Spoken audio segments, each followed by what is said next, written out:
See, just real quick, I was just sitting here reading the scriptures, and I came upon something very interesting that a lot of the churches like to skip over, because a lot of the churches these days and a lot of pastors and preachers, and I'm not taking pot shots, but it is what it is, keep making excuses for people sinning.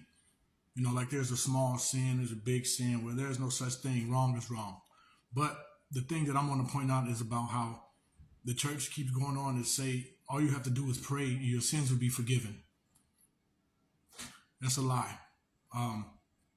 You can't keep doing the same sins over and over and just say, let me pray and I'll be forgiven.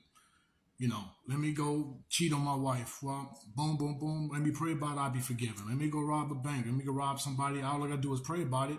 Keep the goods, but I'm forgiven as long as I pray. But that's a mistake and that's a lie from the pits of hell itself.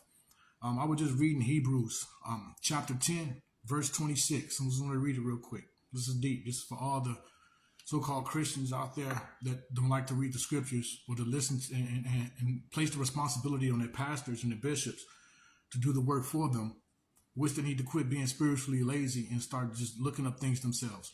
But once again, this is Hebrews chapter 10, verse 26.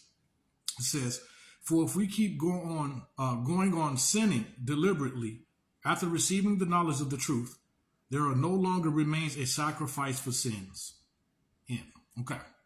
Meaning that if you're aware, okay, now if you're unknowing, you make a mistake, you commit a sin, you didn't know that it was a sin, fine. But after, and you're aware, you're fully aware that it's a sin, if you keep on going and do it deliberately, there are no sacrifices that will cover you. Meaning that if you're in knowledge of it and you do it anyway, there is no forgiveness for it. See, we've been lied to on so many levels. We've been lied to.